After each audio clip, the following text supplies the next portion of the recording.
الحمدللہ رب العالمین الرحمن الرحیم مالک یوم الدین اہدنا الصراط المستقیم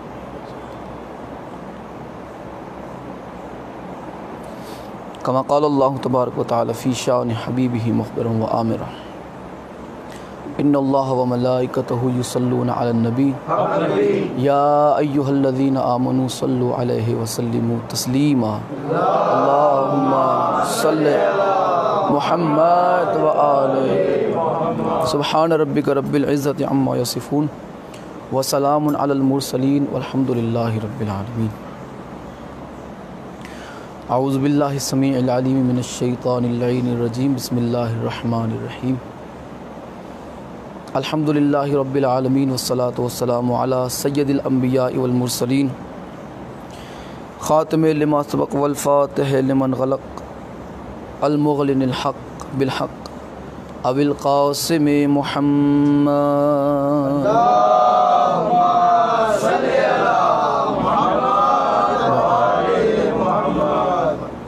وآلہ الطیبین الطاہرین المعصومین المظلومین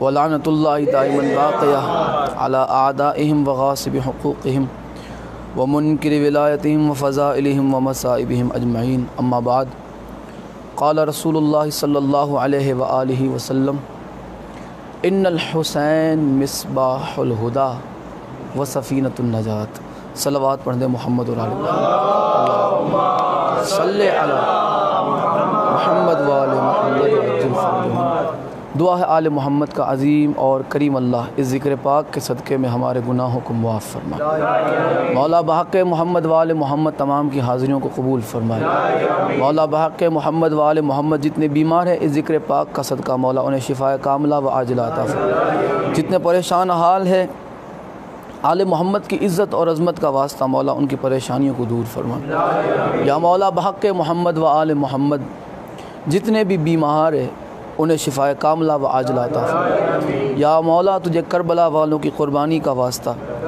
عزاداری حسین میں جتنی رکاوٹیں آ رہی ہیں مولا تمام رکاوٹوں کو دور فرما یا مولا بحق محمد و آل محمد عزاداران امام مظلوم کی حفاظت و حمایت فرما یا مولا بحق محمد و آل محمد وہ منظر جلد سے جلد ہمیں اپنی آنکھوں سے دکھا کہ سیدہ کائنات صلوات اللہ علیہ کا روزہ تعمیر ہو جائے یا مولا امام زمانہ کے ظہور میں تعجیل فرما یا مولا امام زمانہ کے ظہور میں جلدی فرما یا مولا امام زمانہ کے ظہور میں تعجیل فرما علی والوں کا بول بالا فرما مولا کے دشمنوں کو ذلیل و خوار فرما آل محمد کے دشمنوں کو نیست و نابود فرما دعاؤں کی قبولیت کے لیے اور خوشنودی محمد و آل محمد کے لیے مل کے صلوات پڑھ دیں محمد اور آل محمد اللہم صلی علی محمد و آل محمد وعجل فرجہم سبحان ربک رب العزت عما یصفون وسلام علی المرسلین والحمدللہ رب العالمین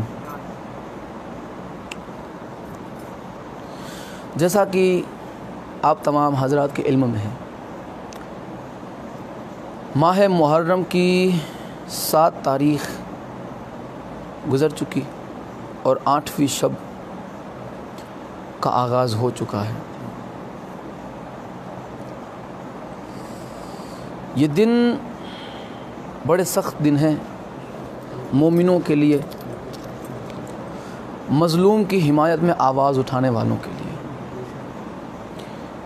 یہ غم کے دن ہیں ان کے لیے کہ جن کے دلوں میں محبت اور مودت اہل بیت بھری ہوئی ہے یہ دن ہے ماتم کے یہ دن ہے عزاداری کے یہ دن ہے نوحہ خانی کے یہ دن ہے مرثیہ خانی کے یہ دن ہے ماتم داری کے یہ دن ہے آل محمد کی بارگاہ میں پرسہ پیش کرنے کے یہ ہو گئی مومنوں کے لیے بات اب کچھ لوگ ایسے ہیں کہ جن کے لیے یہ دن بھی خوشی کے دن کچھ ایسے ہیں جن کے لیے یہ دن کہ جن میں آل محمد پہ قیامت ڈھائی گئی ان کے لیے وہ قیامت کوئی معنی نہیں رکھتی بس ان کے لیے ایک ہی چیز معنی رکھتی ہے اسلام کی فتح لہٰذا وہ اسلام کا جشن مناتے ہیں اور ایک دوسرے کو مبارکباد پیش کرتے ہیں. یہ واقعی کی بات ہے, یہ آپ کی نظروں سے یہ ساری چیزیں گزرتی ہے. آج آپ نے دیکھا ہوگا ایسے ملونوں کو، ایسے نامرادوں کو، ایسے احسان فراموشوں کو، بلکہ ایسے ظالموں کو. وہ ظالم ہی ہے جو آل محمد کی مظلومیت کو بھلا دے، جو آل محمد کی قربانیوں کو بھلا دے. میرا ایک دوست ہے، میں اس کی بالکل بھی تعریف نہیں کروں گا کہ وہ کون ہے، کہاں ہے. ہو سکتا ہے کہ اسے پریشانی کوئی پیش ہو جائے. آج سے قریباً 3 سال پہلے جب محرم کا مہینہ شروع ہوا، اس نے مجھے میسیج کیا، اسلامی نیا سال مبارک ہو. اس نے میسیج کیا مجھے. تو اس نے شام کو قریباً 6 ساڑھے 6 بجے کے قریب مجھے میسیج کیا تھا. میں نے رات کو 8:30 9 بجے کے قریب دیکھا. میں نے اسے کہا کہ بھائی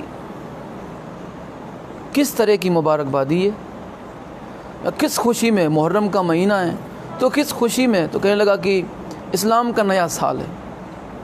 تو میں نے کہا کہ کیا ایمان والوں کو یہ زیب دیتا ہے کہ وہ یہ ماہ محرم کے دنوں میں کہ جس میں آل محمد کا کنبہ قربان کر دیا گیا ہو، لوٹ لیا گیا ہو اس گھر کی عصمت کو، تو کیا زیب دیتا ہے کسی مومن کے لیے؟ تو اس نے کہا کہ ہمارے لیے تو فتح کا دن ہے، جیت کا دن ہے. میں نے کہا کون سی فتح؟ تو کہنے لگے کہ اسلام کی جیت ہو گئی. مولا حسین نے سر نہ جھکایا. میں کہا بس یہی تک تمہارا شعور ہے، یہی تک سوچ ہے آپ کی؟ مولا حسین نے سر نہ جھکایا، اچھے سے یاد ہے. اسلام فتح ہو گیا، اچھے سے یاد ہے. دین بچ گیا، اچھے سے یاد ہے. قرآن کو تحفظ ملا، اچھے سے یاد ہے. دین میں رد و بدل نہ ہوا، اچھے سے یاد ہے. قرآن میں پھیر پھار نہ ہونے دیا، اچھے سے یاد ہے. لیکن جو چیز اور بھی یاد رکھنی چاہیے تھی وہ کیوں یاد نہیں؟ امام حسین کا سر نہ جھکانا یاد ہے، سر کٹانا کیسے بھول گئے؟ امام حسین کا سر کٹانا کیسے بھول گئے؟ چلو تمہیں اس گھر کے بزرگوں کی، جوانوں کی قربانی یاد نہ رہی، 6 مہینے کے علی اصغر کی قربانی کیسے بھول گئے؟ کیا یہ کوئی بھلانے والی باتیں؟ آپ جس سے محبت کرتے ہیں، جس سے آپ دل سے جو ہے قربت رکھتے ہیں، آپ جس سے قریب ہیں، چاہے وہ آپ کا رشتہ دار ہو یا نہ ہو، آپ کسی سید سے محبت رکھتے ہیں، چلے اس سے بڑھ کے میرے پاس اور کوئی مثال نہیں. اس دور میں آپ کسی سید سے محبت رکھتے ہیں، خدا نہ خواستہ اس کے ساتھ کوئی دردناک حادثہ پیش آ جائے، جب بھی وہ مہینہ آئے گا آپ کو وہ منظر اور آپ کی وہ دیکھی ہوئی بات ہو یا سنی ہوئی بات ہو، آپ موقع پہ نہ ہو، آپ نے سن لیا، کیا وہ درد ختم ہوگا آپ کے دل سے؟ جس سادات کو آپ اس لیے چاہتے ہیں کہ وہ آل نبی اولاد علی اور سچا علی والا، سچا اولاد علی، آل محمد کا طرفدار، اور پتہ چلے کہ اسے اس جرم میں قتل کر دیا گیا کہ وہ آل محمد کی طرفداری کرتا تھا کھلے عام، کیا وہ آپ کو یہ کبھی درد ختم ہوگا آپ کا؟ 1400 سال کے بعد سید کے سچے چاہنے والے کے دل سے کسی سادات کا غم بھولانا ناممکن سا ہے. تو پھر جس کی وجہ سے سادات ہے، ان کی قربانیوں کو یاد کر کے بندہ رنجیدہ کیوں نہیں ہوتا؟ جن پر نماز میں درود پڑھا جاتا ہے، جن پر درود نہ پڑھو نماز نہیں رہتی. دعا مانگو آل محمد کے توسل کے بغیر، دعا نہیں رہتی. درود پڑھو آل رسول کے بغیر، درود نہیں رہتا. عبادت میں آل محمد کا ذکر نہ کرو، وسیلہ نہ لو، عبادت نہیں رہتی. تو وہ مسلمان کیسا کہ جسے آل محمد کی قربانی یاد نہ رہے؟ یہ کیسے مسلمان؟ یہ آج آپ کو یہ ساری چیزیں بالکل عام نظر آتی. ہیپی نیو ایئر، جیسے اس کے باپ کی شادی ہوئی ہو اس مہینے میں، یعنی خوشیاں بانٹتے ہیں. ہمارے لیے تو فتح کا دن، ہم تو واہ حسین کہنے والے. اور میں بتاؤں کہ اس دن کے بعد سے اس نے پھر کبھی وہ میسیج نہیں رکھا، یہ بھی آپ کو بتا دوں، آدھی ادھوری نہیں، وہ مکمل بات. اس دن کے بعد سے میرے اس دوست نے پھر وہ چیز نہیں رکھی، نہ اسٹیٹس پہ اور نہ کبھی اس نے مجھے اس معاملے میں کبھی مبارکباد کی میسج کی ہے. کہیں نہ کہیں وہ آل محمد کا چاہنے والا، وہ سادات کی عزت کرنے والا لڑکا ہے. بندوں کو جب تک حق پہنچایا نہیں جائے گا تب تک انہیں سمجھ نہیں آئے گی. تعزیہ داری ہوتی ہے. آپ دیکھیں کہ لوگ جو ماتم کا ویرودھ کرتے ہیں، جو مخالفت کرتے ہیں ماتم کی، وہ خود چوکارہ لیتے ہیں. دھمال، جسے وہ دھمال بھی کہتے ہیں، چوکارہ کہتے ہیں. یا حسین یا حسین، یہ جائز ہے، یہ جائز، یہ چوکارہ. اور اگر شیعہ یہاں ہاتھ مارے یا حسین کہہ کے تو حرام.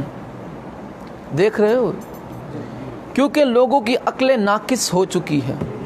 مولویوں نے اس طرح کی گھٹیا بکواسات جمعے کی نمازوں میں، بیانوں میں اور محرم کے عشروں میں بتانا شروع کر دیا ہے. تو اب چونکہ اب انہوں نے سنی ہی ایسی باتیں ہیں، چوکارہ بالکل، چوکارہ جائز، ڈھول نگارہ جائز، اور وہ جو شیعہ کرتے ہیں تو وہ حرام. جہاں نام شیعت کا آ جائے وہاں حلال حرام فوراً نظر آ جانے لگتی ہے. یہ کوئی نہیں دیکھتا. ہم یہی بات کہتے ہیں ہر ایک سے، جب کوئی غیر مسلمان امام حسین کے لیے شربت بناتا ہے یا کوئی پانی کا اہتمام کرتا ہے، کوئی کھلانے پلانے کا کچھ بھی چھوٹا موٹا احترام کرتے ہیں. کچھ بندے جو ہے اپنے گھر کے قریب امام حسین کے لیے اور مولا حسین کے تعزیے کے لیے، زری کے لیے منڈپ لگوا دیتے ہیں. کوئی بندے امام حسین کے لیے اپنے گھر سے لائٹ دے دیتے ہیں کہ چلو آپ اپنے تعزیے میں یا منڈپ میں ہمارے گھر سے لائٹ لے لیجئے. کس کے لیے کرتے ہیں وہ؟ امام حسین کے لیے. وہ بنانے والے کی شکل نہیں دیکھتے کہ تمہارے چہرے پہ داڑھی ہے نہیں ہے، تم کیسے ہو کیسے نہیں ہو، وہ نہیں دیکھتے. وہ صرف یہ دیکھتے ہیں کہ ہاں اس نے امام حسین کے لیے کچھ کیا ہے، لہٰذا ہمیں بھی اسی بہانے امام حسین کے لیے کچھ کرنا چاہیے. بس اسی طرح ہر کسی کا مولا حسین کی یاد منانے کا اپنا طریقہ ہے. مقصد ایک ہی ہے، بس یاد حسین. ایک ہی مقصد ہے سبھی کا. لوگ تعزیہ بناتے ہیں کس لیے؟ امام حسین کی یاد میں. لوگ چوکارہ لیتے ہیں امام حسین کی یاد میں. لوگ نوبت بجاتے، ڈھول بجاتے ہیں امام حسین کی یاد میں. کیا کسی سے آپ نے سنا ایسا کہ محرم کے مہینے میں وہ اگر ڈھول نوبت بجاتا ہو اور کسی کے منہ سے آپ نے سن لیا ہو کہ یہ ہمارے ابا کی شادی کا یہ بج رہا ہے؟ کبھی سنا؟ کہ جس سے بھی پوچھو کیوں بجاتے ہو؟ مولا حسین کے لیے. اب کچھ لوگ یہاں یہ بھی بھونکتے ہیں کہ ہے شہادت کا مہینہ، یہ کیسی بات ہے کہ ڈھول بجاتے ہو؟ جس کی جیت ہوتی ہے اس کی جیت کے دو نشان ہیں. ایک اس کا جھنڈا لہراتا ہے، ایک اس کی نوبت بجتی ہے. مولا حسین کی یاد میں زمانے والے اپنے اپنے طریقے سے ان کی یاد مناتے ہیں، ڈھول بجا کے زمانے کو بتاتے ہیں کہ انہی کی جیت ہے، اور علم لہرا کے بتاتے ہیں کہ یہ کل بھی فاتح تھے، یہ آج بھی فاتح ہیں. کربلا کی جیت جیتنے والے، کل بھی یہ خاندان تھا، آج بھی یہ خاندان ہے، اور قیامت تک جیت انہی کے نام رہے گی. اسلام زندہ ہو گیا بس کربلا کے بعد. زندہ ہو گیا اسلام، زندہ ہو گیا بس کربلا کے بعد. اور زندہ اسلام ہوا خاندان بنو ہاشم کی وجہ سے، سرکار عمران ابو طالب علیہ السلام کے خاندان کی وجہ سے، ان کی قربانیوں کی وجہ سے.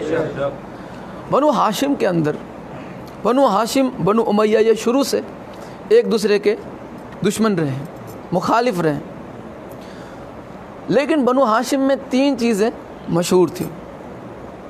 پہلی خوبصورتی، دوسری سخاوت، اور تیسری شجاعت. بنو ہاشم کے اندر، یہ بنو ہاشم میں عام بات ہے، یہ بنو ہاشم تھے، اہل بیت میں تو اور خصوصیات تھے، لیکن بنو ہاشم میں یہ تین چیزیں تو تھیں ہی تھیں. پہلی خوبصورتی، دوسری سخاوت، تیسری شجاعت. اور بنو امیہ میں یہ تینوں چیزیں الٹی، تینوں چیزیں الٹی. بنو ہاشم میں پہلی چیز خوبصورتی، تو وہاں بدصورت.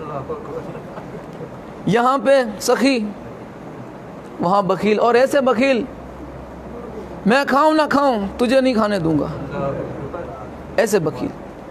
اور یہاں شجاع، جب بھی موقع ملتا بنو ہاشم کو وہ میدان میں چلے آتے تھے، اور ان کا جب بھی موقع ملتا میدان سے بھاگ جاتے تھے۔ یعنی وہ بالکل برعکس، بنو ہاشم سے بنو امیہ بالکل الٹے تھے۔ وہاں خوبصورتی ایسی کہ سرکار کا حسن ایسا تھا، سرکار عبداللہ کا حسن دیکھ لیں آپ، سرکار عمران کا حسن دیکھ لیں۔ اب سرکار عبداللہ کا حسن اور سرکار عمران کا حسن بس آپ اتنا سمجھ لیں کہ جس کا شہزادہ نبیوں کا سلطان ہو، جس کا شہزادہ نبیوں کا سلطان ہو، اس کا والد کتنا خوبصورت ہوگا، اور جس کا شہزادہ ولیوں کا سلطان ہو ان کے والد کتنے حسین و جمیل ہوں گے۔ آپ دیکھ رہے ہیں کتنا خوبصورت یہ گھرانہ ہے۔ خوبصورتی سب سے پہلی چیز، رسول خدا کا حسن اتنا تھا، اتنا زیادہ تھا کہ جو بھی انجان بندہ بھی اگر جاتا تو اگر اس کی نظر رسول خدا کے چہرے پہ پڑ جاتی تو آپ کی آنکھیں بڑی بڑی تھی ماشاءاللہ، آپ کی زلفیں کالی، آپ کا چہرہ اتنا نورانی، اتنا نورانی کہ جب کسی کی نظر رسول خدا کے چہرے پہ پڑتی تو وہ چلتا چلتا واپس آتا، اور اس کے چہرے سے اس کی زبان سے یہ جملہ نکلتا، کون ہے یہ شخص؟ یہ ممکن ہی نہیں ہے کہ یہ زمین کا ہو، ممکن ہی نہیں، کیونکہ زمین میں کوئی اتنا حسین ہو ہی نہیں سکتا، سرزمین پہ، اس زمین پہ کوئی اتنا خوبصورت ہو ہی نہیں سکتا، یہ اس جہان کا لگتا ہی نہیں، یہ اس جہان کا صحابہ نے عرض کی یا رسول اللہ، یا رسول اللہ، ہم نے تو جناب یوسف کی خوبصورتی کے قصے سنے، آپ تو فرماتے ہیں کہ یوسف اتنے حسین تھے، اتنے حسین تھے، اتنے حسین تھے، لیکن آپ کا حسن تو وہ حسن ہے کہ آپ کے چہرے سے نظر ہی نہیں ہٹتی، آپ کے چہرے سے نظر ہی نہیں ہٹتی جناب یوسف اور رسول خدا۔ اب میں تقابل نہیں کر رہا، بس اتنا سا ہے کہ جب رسول خدا کے حسن کا صدقہ اتارا جا رہا تھا تو وہ صدقہ لینے والوں میں جناب یوسف علیہ السلام بھی موجود تھے۔ جناب حسن یوسف اپنی جگہ پہ برابر ہے، لیکن آپ دیکھیں حسن یوسف اور حسن مصطفیٰ میں کیا فرق ہے۔ حسن یوسف اور حسن محمد مصطفیٰ کہ جس پر زلیخا عاشق ہو جائے اسے حسن یوسف کہتے ہیں، جس پہ خود اللہ عاشق ہو جائے اسے حسن محمد مصطفیٰ کہتے ہیں، جس پہ یا رسول اللہ حیدری، جس پہ جناب زلیخا بی بی زلیخا عاشق ہو جائے اسے حسن یوسف کہتے ہیں، اور جس پہ خود اللہ عاشق ہو جائے اسے محمد مصطفیٰ کہتے ہیں۔ یہ حسن ہے محمد مصطفیٰ کا کہ خود اللہ عاشق ہو گیا۔ یہ تصویر اللہ نے ایسی بنائی، یہ تصویر ہے، اللہ مصور ہے، مصور کہتے ہیں تصویر بنانے والے کو، اور یہ تصویر ایسی بنائی، ایسی اللہ نے تصویر بنائی کہ یہ خود عاشق ہو گیا اس تصویر کا، اس صورت کا خود اللہ عاشق ہو گیا۔ یہ حسن محمد مصطفیٰ ہوا۔ اب اگلے حسن کی بات، رسول خدا کا حسن اتنا حسین و جمیل رسول خدا کا چہرہ کہ چاند بھی اگر دیکھیں ایک طرف چہرہ مصطفیٰ تو ایک طرف چاند ہو تو بالکل ایسا لگتا ہے کہ چاند ان کی خیرات سے چمک پاتا ہے، چاند ان کے حسن کی خیرات سے چمک پاتا ہے۔ حسن مصطفیٰ، حسن رسول خدا، حسن سید الانبیاء۔ اب یہی حسن کا مالک، حسن کا پیکر، مظہر خدا، سلطان انبیاء، سید الانبیاء، سید الاولیاء، مولاؤں کے مولا، آقاؤں کے آقا، رسولوں کے رسول، اماموں کے امام، ہادیوں کے ہادی، رہبروں کے رہبر، جب اس اتنے بڑے مرتبے کے مالک کے سامنے حیدر کرار کا چہرہ آیا تو رسول خدا نے فرمایا یا علی انت کبدر الدجا، یا علی تیرا چہرہ تو 14ویں کے چاند کی طرح چمکتا ہے، یا علی تیرا چہرہ تو 14ویں کے چاند کی طرح، تیرا چہرہ اب خود حسن کے مالک اور جو رسول خدا کے لیے 14ویں کا چاند ہو۔ دیکھیں خوبصورتی کتنی ہے۔ اب اس گھر میں 2 شہزادے بھی ہیں نا، نام کیا ہے؟ حسن اور نام ہی حسن سے نکلے ہیں، اللہ اکبر۔ ان دونوں ہستیوں کے نام ہی حسن سے نکلے ہیں۔ میں موضوع سے ہٹا نہیں ہوں، میں بالکل موضوع پر ہی ہوں، اور آپ کو بھی پتہ چل جائے گا کہ میرا موضوع ہے کیا۔ انت کا بدر الدجا، یا علی تو 14ویں کا چاند ہے، تیرا چہرہ اتنا حسین ہے، اتنا نورانی ہے۔ اور اس گھر کے دو شہزادے جو ہیں ان کا نام حسن، اگر حسن کو آپ لکھیں تو اس میں حسن بھی پڑھ سکتے ہیں، اور اگر آپ حسین کو آپ پڑھنا چاہیں اور طرح سے تو حسین بھی پڑھ سکتے ہیں۔ حسن، حسین، حسن، حسین، اور ایک اور پھول کھلا اس چمن میں جسے محسن کہا گیا، یعنی خوبصورتی اس خاندان میں بڑھ چڑھ کے ہیں۔ بنو ہاشم پورا خاندان خوبصورت، اور ان میں آل محمد خوبصورت۔ اب آپ دیکھیں کہ رسول خدا کا اتنا حسین چہرہ، آپ مولا علی کے لیے فرمائیں، حسن حسین کے لیے فرمائیں کہ یہ حسن ہے، یہ حسین ہے۔ حسن کی انتہا کو حسن کہتے ہیں، حسن کی انتہا کو حسین کہتے ہیں، بلکہ حسن کو چھوٹا کرو تو حسین بنتا ہے، حسین کو بڑا کرو تو حسن بنتا ہے۔ حسن کی انتہا ہے یہ گھرانہ، حسن کی انتہا۔ اب آپ دیکھیں کہ ان پڑھوں میں پڑھا لکھا ہونا یہ بڑی بات نہیں ہے، ان پڑھوں میں پڑھا لکھا ہونا بڑی بات نہیں ہے۔ سارے ہی ان پڑھ، ایک بندہ پڑھ کے نکل آیا۔ پڑھے لکھوں میں پڑھا لکھا ہونا یہ مشکل بات ہے۔ پڑھے لکھوں میں پورا شہر ہی اگر پڑھا لکھا ہو اور اس میں سے پھر کوئی ایک بندہ آگے نکل کے آئے تو یہ مشکل بات ہے۔ اندھوں میں اگر کوئی کانا ہو، اندھوں میں اگر کوئی کانا ہو تو وہ کانا چاہے اس کی ایک آنکھ کیوں نہ ہو، لیکن وہ اس وقت ان اندھوں کا راجہ ہوتا ہے۔ نظر والوں میں نظر والا ہونا، نظر والوں میں، آنکھ والوں میں تیز نظر رکھنے والا ہونا یہ مشکل بات ہے۔ اندھیرے میں اجالا کرنا یہ آسان بات ہے۔ چھوٹی سی آپ نائٹ لیمپ بھی اگر آپ جلا دیں گے تو اگر مکمل اندھیرا ہو تو اس میں نظر آئے گی۔ دن کی روشنی میں ایلوجن بھی آپ اگر لگائیں گے تو نظر نہیں آئے گی۔ آپ دیکھیں کہ کالی صورت والوں میں خوبصورت ہو لینا یہ آسان بات ہے، خوبصورتوں میں خوبصورت ہونا، اور یہاں خوبصورتی بنو ہاشم کی بیان ہو رہی ہے۔ رسول خدا، خاندان رسول بنو ہاشم میں سب سے زیادہ خوبصورت، رسول خدا کی نظر میں حسن حسین خوبصورت، مولا علی خوبصورت۔ آپ ذرا دیکھیں کہ ان خوبصورتوں میں خوبصورت، اس چاند جیسے خاندان کی خوبصورتی میں اب آپ دیکھیں کون خوبصورت ابھر کے آیا۔ اب جناب سرکار غازی علمدار صفین میں آپ گئے، صفین میں بالکل اس انداز سے گئے۔ سرکار علمدار جو ہے سرکار غازی علمدار علیہ السلام، آپ کا انداز 13 سال کے میں کل بیان کر چکا، 13 سال کی عمر میں سرکار باوفا کی صفین میں آپ تشریف لے گئے اور آپ نے چہرے پہ نقاب باندھا بالکل حیدر کرار کی طرح۔ سر پہ امامہ بھی حیدر کرار کا، سواری بھی حیدر کرار کی، نقاب بھی بالکل حیدر کرار جیسا، قد بھی سرکار علمدار کا حیدر کرار کی طرح، بالکل 13 سال کی عمر میں قد حیدر کرار کے برابر تھا۔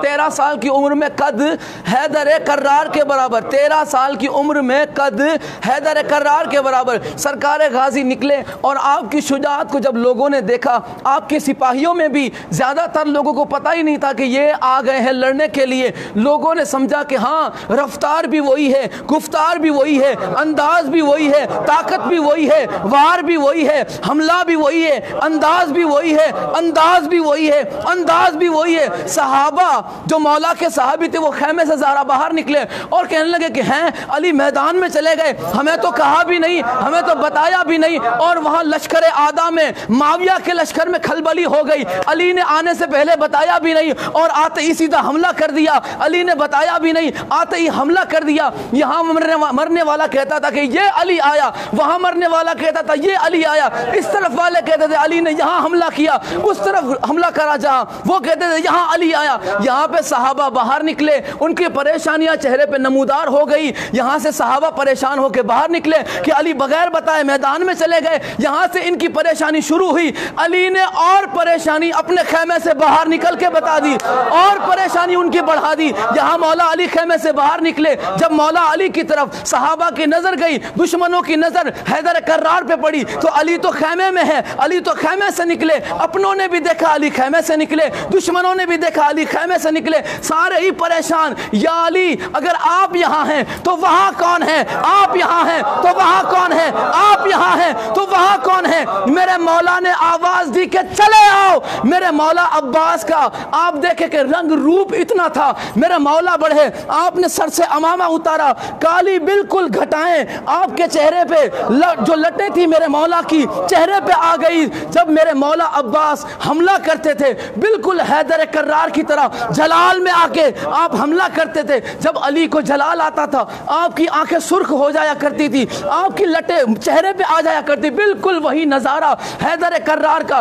غازی عباس نے اپنا گھوڑا موڑا، آئے اپنے سر سے امامہ اتارا، لٹیں چہرے پہ آئی، حسین و جمیل چہرہ، خوبصورت چہرہ، دودھ کی چاند کی طرح سفید چہرہ، کالی لٹیں میرے مولا عباس کے چہرے پہ آئی، لال آنکھیں، لال آنکھیں، لال آنکھیں، اور جلال میں میرے عباس لوٹے، جلال میں میرے عباس لوٹے۔ جیسے ہی یہ جلال والا چہرہ میرے مولا نے دیکھا، حیدر کرار نے دیکھا، تو اب جس مولا علی کو رسول خدا نے چاند کہا تھا کہ تو 14ویں کا چاند ہے، تو 14ویں کا چاند ہے، انہیں دیکھ کے میرے مولا علی علیہ السلام نے فرمایا ھذا قمر بنی ہاشم، یہ بنو ہاشم کا چاند ہے۔